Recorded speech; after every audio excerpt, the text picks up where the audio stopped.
yan doon. Sinama ko kasi kailangan ko ng assistant.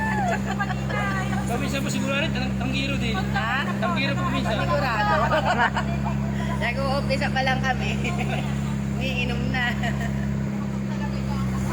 Sa susunod, iwanan ka na namin.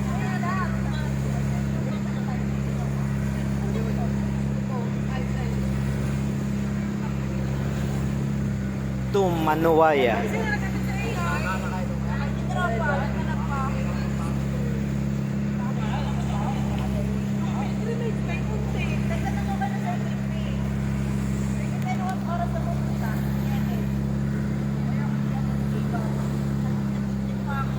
Buti walang mga rama-rama dito.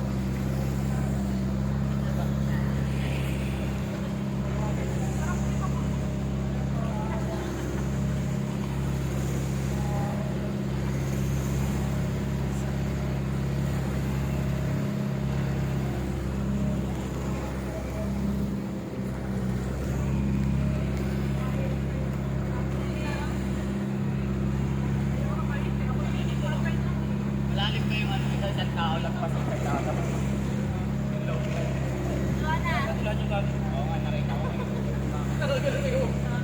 Maliit yung baka natin. Maganda rin ito, parang may sambalis lang ito. Ha? Parang isa silangin na bangka. Ganito kalaki ba yun? Hindi. Mas maliit yun dito. Ganito yung kalaki. Mas maliit yun dito.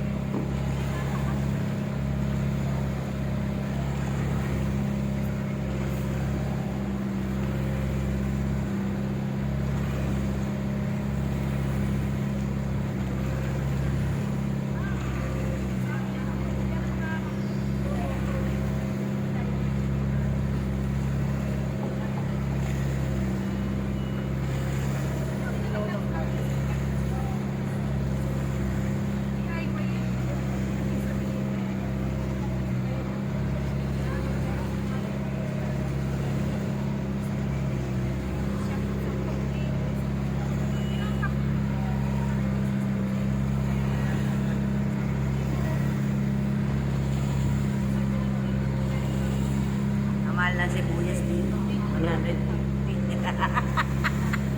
Ayun. Yung binili ko 50 pesos sa sibuyas, di ko kung nasaan. Mahal, layo na eh.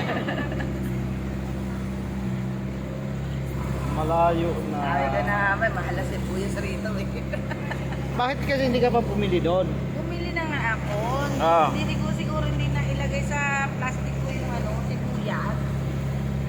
Wala sa plastic dito sa mga binili ko.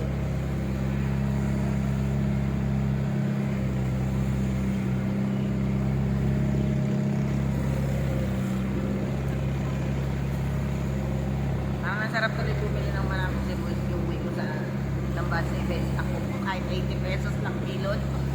Pwede. Mahal din doon na sibuyas eh. Kain talong. Pura talong ngayon sa Marikina. Talong doon 150 din eh. 120. Tragis yan.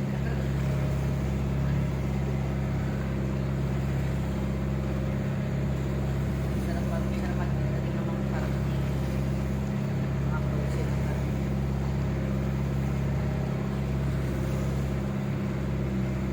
Sa Pundakit kahit anong closet man o hindi pareho lang ang presyo. Ayok.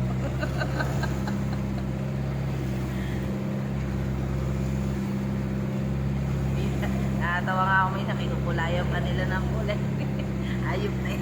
Lalagyan ng dugo? Halatang ano eh, may food color eh. Kala ko dugo na linalagay. Hindi food color na daan.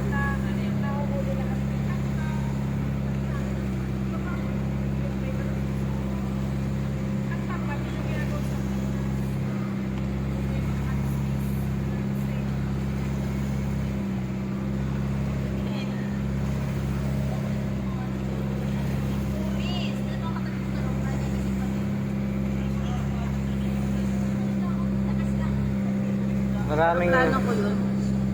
flying fish. Oo nga no. Ayan, mahirap na makakuan. Yung matusok ka niya. Oo, matulis ang kuan yan eh. So, magtinda doon ng anong karne.